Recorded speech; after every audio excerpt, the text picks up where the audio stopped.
got this leftover ham bone from our holiday ham. So I hope you had a good holiday. We did.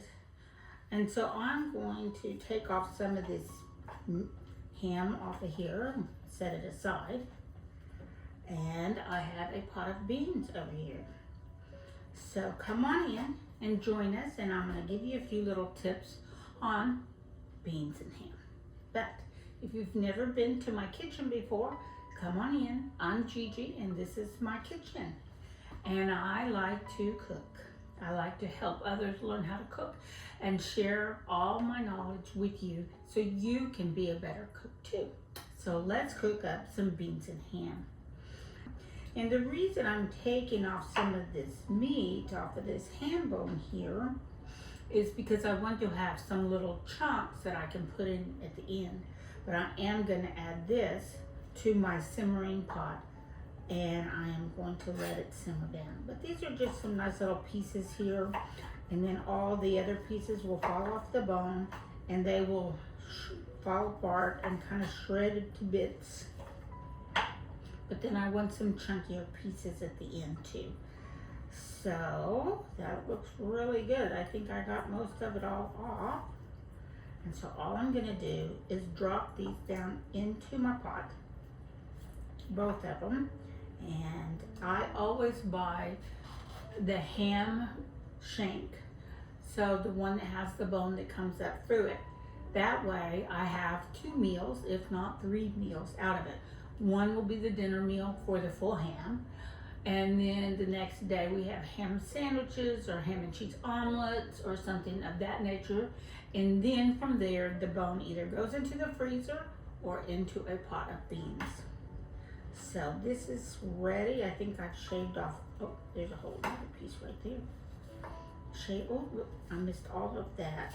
Dang, there we go. Too busy talking. So another interesting fact you may not know about me is that I am the chief cook and bottle washer for this outfit. Gigi's kitchen is my kitchen. This is my home kitchen where I cook for my family. There's Scarlett hearing me talk. She's already in the middle of it. And I don't have a studio crew. I do not have a camera crew. I don't have an editor.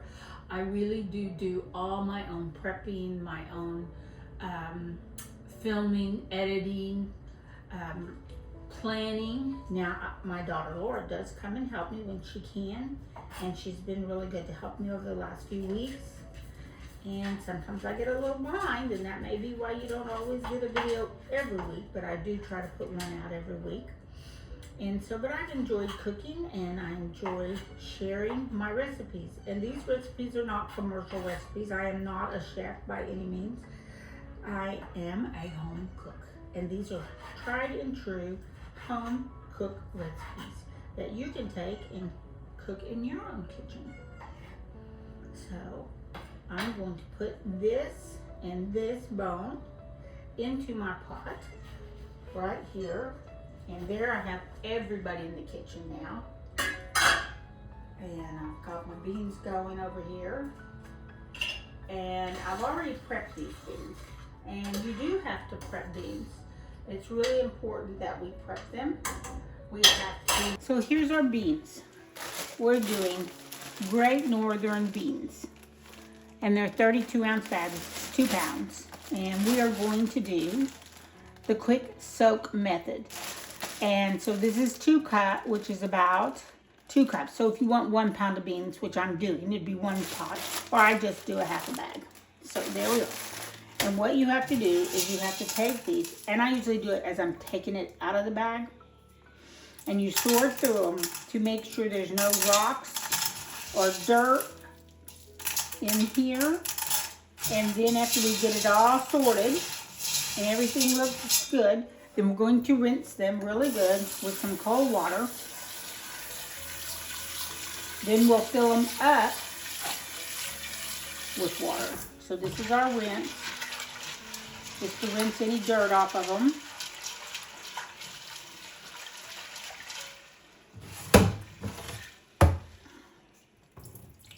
Just like that.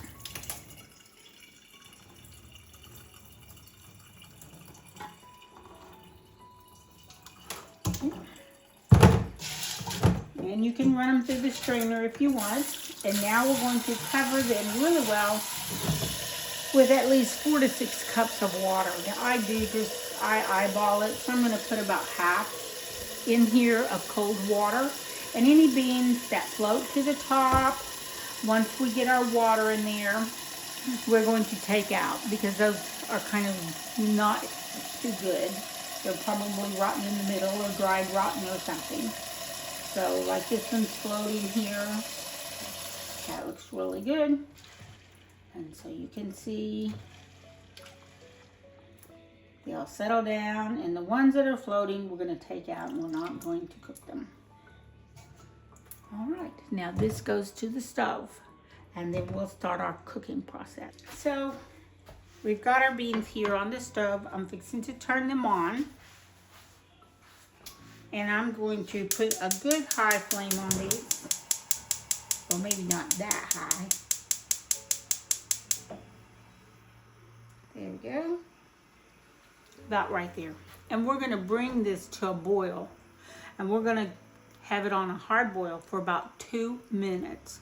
The package says then at that point you're supposed to turn it off, let it sit for an hour, and then come back and bring it to a simmer, very low simmer, and then let them cook on.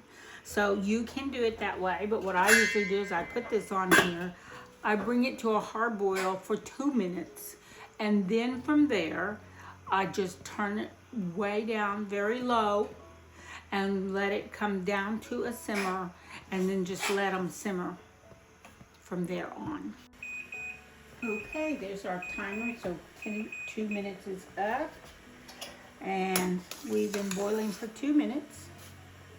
And now I'm going to turn this way down.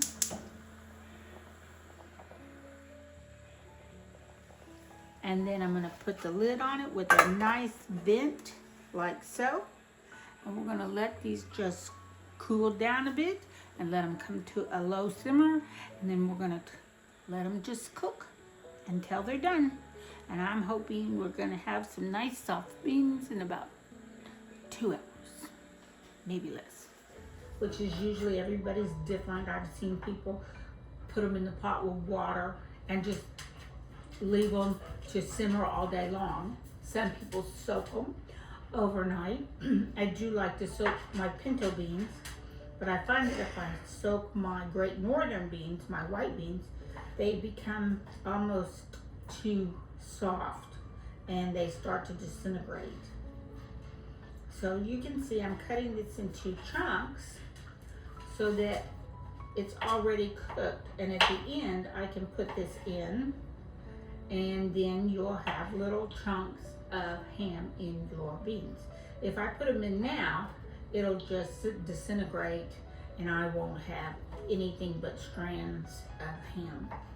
So I like a little chunk in mine, so I will add this at the very end, right before I serve it. And it's a Sunday, it's a football day, everybody's in there watching football, waiting for the cornbread, and I am gonna make cornbread. I have a video on how to make cornbread already. I'll put it in the link, and we will get it going. So,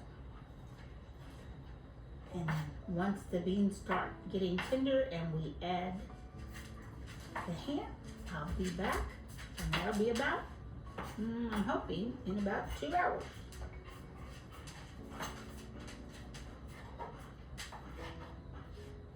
So I think I'll put these 3 little pieces in Scarlett's bowl.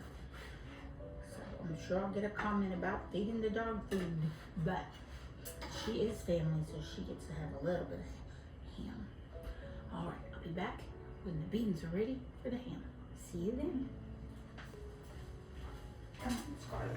One important thing when you're cooking your beans is to make sure you're monitoring your water level, because it can get dry on you faster than you think. So if you think you need to add more liquid, you just go right ahead. And I usually will put in, you can use stock, you can cook them in whatever. If I'm making a bean soup, I sometimes do use chicken stock, but for just regular beans and ham, you can go ahead and add an extra cup at a time of water. And then I make sure that my water is hot when I put it in so it doesn't slow my cooking down. And these are getting good and tender. And so when we hard boiled them, now we lost some skins. But that's okay because those are the beans that are going to help make this sauce creamy. But we don't want to break the beans any more than we have to. But these are looking really good. We probably got about another 30 minutes or so till they're good and tender, and we'll be able to add our ham. So be back in a little while. Well, it's been about 2 hours and our beans are getting nice and creamy. I did end up adding an extra cup of hot water so to make my juice go a little further in my beans, but they are nice and tender and the juice is doing really, really well. I did end up making a little bit of cornbread for my one cornbread eater, and I did add a sprinkling of salt, some black pepper, and some white pepper to it, but you can add whatever seasoning you like to it. So I think it's time for us to put our ham in.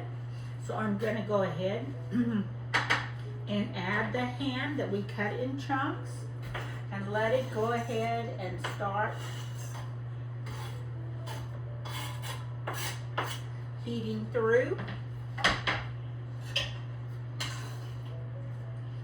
Stir it all up, and remember the ham has already been cooked, and so all it needs to do is heat through. And you can take the bone out now if you want, or you can just leave it in there and they can fish around it however you want to do it. Well, I think we got all our toppings and we're ready to serve these beans up. I think that looks so good. So get me a bowl. Gonna give me a scoop right here. Oh yeah, look at those good chunks of ham mixed in with those beans. I think I need some juice too. Yum. Doesn't that look wonderful? Yes. Here we go. I need a piece of cornbread. With mine, I want a piece of cheese, peppercino, and a couple of green onions. There we go. So, now let's take a taste.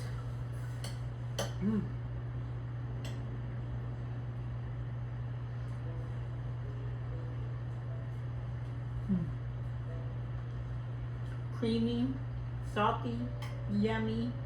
Oh my gosh, that is yummy goodness right there. So, I would save your ham bone, put it in your beans, cook you up some nice warm ham and beans on a cold Sunday afternoon. You will love it. See you next week. Bye.